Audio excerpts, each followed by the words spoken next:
വെടിനിർത്തൽ കരാർ പ്രാബല്യത്തിലുള്ള ലെബനനിൽ ആക്രമണം കടുപ്പിച്ചിരിക്കുകയാണ് ഇസ്രായേൽ. കഴിഞ്ഞ ദിവസം നടത്തിയ ആക്രമണത്തിൽ ഒരാൾ കൊല്ലപ്പെടുകയും 9ഓളം പേർക്ക് പരിക്കേൽക്കുകയും ചെയ്തുവെന്നാണ് റിപ്പോർട്ടുകൾ. ലെബനൻ സായുധ സേനയായ ഹിസ്ബുള്ളയെ ലക്ഷ്യം വെച്ചാണ് ആക്രമണമെന്നാണ് ഇസ്രായേൽ വാദിക്കുന്നത്. അവർ നിരായുധീകരിക്കാൻ തയ്യാറാകുന്നില്ലെന്നും കുറ്റപ്പെടുത്തുന്നുണ്ട് സയനിസ്റ്റ് ഭരണകൂടം. എന്നാൽ വെടിനിർത്തൽ കരാറുമായി സഹകരിച്ചാണ് മുന്നോട്ട് പോകുന്നതെന്നാണ് ഹിസ്ബുള്ള പറയുന്നത്. ഇസ്രായേൽ നിരന്തര ആക്രമണം നടത്തുന്ന സാഹചര്യത്തിൽ നിരായുധീകരണം എങ്ങനെ സാധ്യമാകുമെന്നും ചോദിക്കുന്നുണ്ട് അവർ. ഇതോടുകൂടി ലെബനൻ വീണ്ടും ഒരു സംഘർഷ മേഖലയായി മാറുകയാണോ എന്നതാണ് ഉയരുന്ന ആശങ്ക. വിശദമായി നോക്കാം. സ്വാഗതം ഇൻഡെപ്തിലേക്ക്.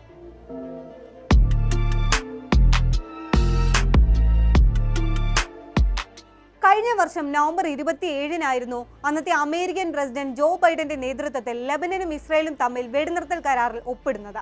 13 പോയിന്റുകൾ ഉൾക്കൊള്ളുന്ന കരാറിൽ ഇസ്രായേൽ തെക്കൻ ലെബനനിൽ നിന്ന് പിൻവാങ്ങുമെന്നായിരുന്നു കരാർ. എന്നാൽ ഇസ്രായേൽ അവിടെ നിന്ന് സൈന്യത്തെ പൂർണ്ണമായും പിൻവലിക്കാൻ ഇതുവരെയും തയ്യാറായിട്ടില്ല. കൂടാതെ ഹിസ്ബുള്ളയുടെ സംവിധാനങ്ങളെ ലക്ഷ്യം വെക്കുന്നുവെന്ന പേരിൽ നിരന്തരം ആക്രമണം നടത്തുകയും ചെയ്യുന്നുണ്ട്. അതിന്റെ ഭാഗമായിരുന്നു കഴിഞ്ഞ ദിവസത്തെ ആക്രമണവും. അന്താരാഷ്ട്ര മാനുഷിക നിയമപ്രകാരം കുറ്റകൃത്യമാണ് ഇസ്രായേൽ നടത്തിക്കൊണ്ടിരിക്കുന്നത് എന്നാണ് ലെബനൻ പ്രസിഡന്റ് ജോസഫ് ഔൺ ആരോപിക്കുന്നത്.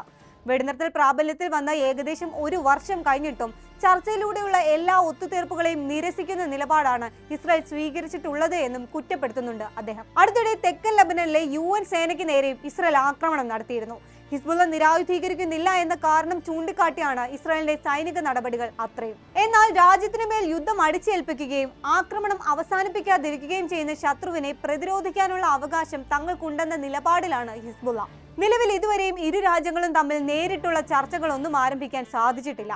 UN-ന്റെ നേതൃത്വത്തിൽ ചർച്ചകൾക്ക് ശ്രമം നടക്കുന്നുണ്ടെങ്കിലും രണ്ടു കൂട്ടരും ഒറ്റയ്ക്കൊറ്റയ്ക്കാണ് UN-മായി കൂടിക്കാഴ്ച നടത്തുന്നത്.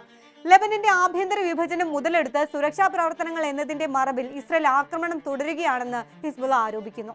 ഗസയിൽ ഇസ്രായേൽ തുടരുന്ന അതേ രീതിയാണ് അവർ ലെബനനിലും പുറത്തെടുക്കുന്നത്. വെടിനിർത്തലിന് മുൻപുള്ള കാലയളവുമായി താരതമ്യപ്പെടുത്തുമ്പോൾ ഇസ്രായേലി ആക്രമണങ്ങളുടെ തീവ്രത ഗണ്യമായി കുറഞ്ഞിട്ടുണ്ടെങ്കിലും പലവിധ കാരണങ്ങൾ പറഞ്ഞ് ഇപ്പോഴും ഗസയിൽ ഇസ്രായേൽ ആക്രമണം നടത്തുന്നുണ്ട്.